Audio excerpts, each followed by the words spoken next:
Hello and welcome to Pushing Cardboard. Today we're doing another unboxing, or really an unbagging, as is the case this time. I was recently on a vacation to Montreal and stopped in at La Vallée de Cour, a great game store there that I'd only dealt with online before, but this was my first trip to Montreal, so I took my first opportunity, of course, to go check out the store, and it was a great store, lots of stuff. Anyway, they had a couple of products there that I hadn't seen. I hadn't seen either online or at my local game store, which usually carries pretty much everything. And so I bought a couple of them, and the first one is this Dance of War. The company is called Three Crown Games. Three Crown should be no surprise. It's out of Sweden, and they're publishing these. This is World War II battle series game number 8, and I got another one that I'll do another unboxing or unbagging for. But so they've got the whole series of these that have slipped under my radar. Anyway, it looks to be like a fairly low complexity, well, not low, mid complexity, mid playing time sort of a game. So well, let's open it up and find out about it together.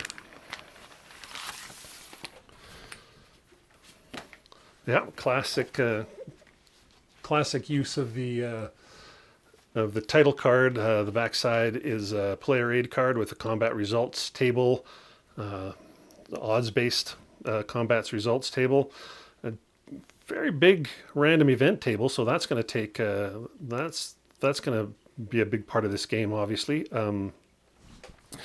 Sequence of play, terrain effect card. They've crammed everything into a one-handy little player aid card. That looks great.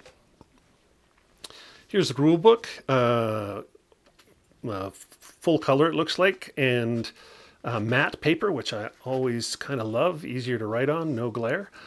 And a fairly, that's a, I don't know if you can tell from there, but that's a bigger font size than we're seeing in a lot of rule books. That's quite nice.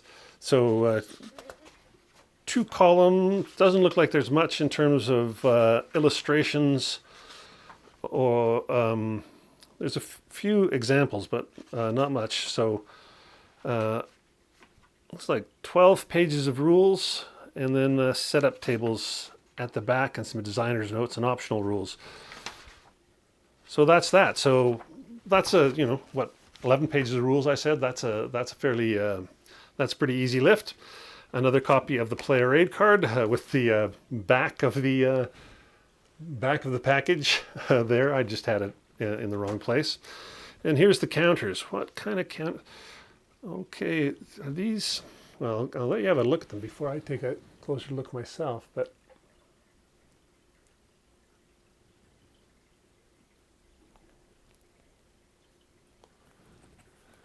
whoa, yeah, they're all over the place. So these, that's what I thought might happen.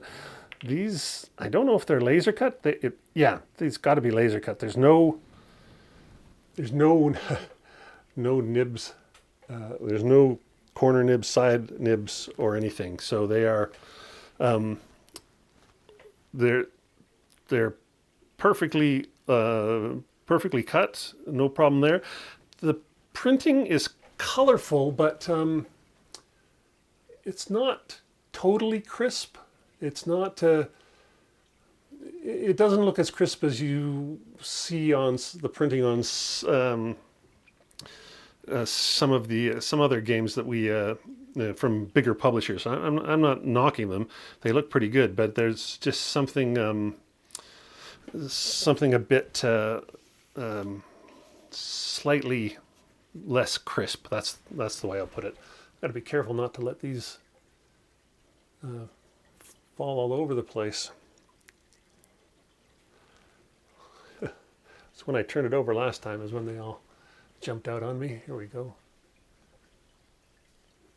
I shouldn't knock the counters too bad. They do look really good. The numbers are huge, easy to see, and the colors. There's obviously some kind of unit integrity because we have blue stripes, red stripes, gray stripes, depending on the unit. So there's got to be some kind of a unit integrity going on here.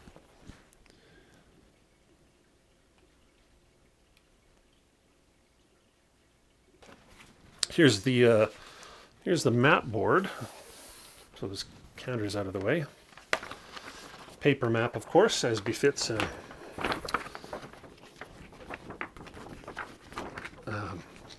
sort of a, well, it's bigger than a folio game. Now, this is a full-size map. This is decent size hexes. I'm not going to get it all in the shot. I'm not even going to bother zooming out. But we're looking at the battle. I think it's the second battle of El Alamein we're looking at in this game. So here we have. Can't even really show you. See there, yeah. So here we have El Alamein down here, and it goes. Well, that actually doesn't go all that far. El Daba. I'm trying to see if there's anything really recognizable that you might notice from a no. So I didn't actually have a good look at what the scale was, but it's not that. It doesn't go that far west. The map looks good and functional. The map printing, there's no problem with that. I may have quibbled a little bit with the clarity on the counter printing, but the map printing is fantastic. It looks great. It looks totally usable. I'll before I fold it up, I'll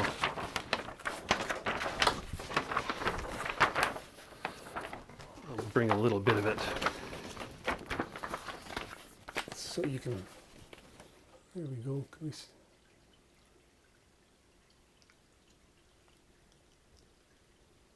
Yeah, nice quality. So that's the entire package for Dance of War from Three Crown Games. Well, first battle of El Alamein, not second battle. So there you go. Well, that's interesting. I can't wait to play that. That's it looks like it's gonna give us a time. It says complexity 6, solitaire suitability 8.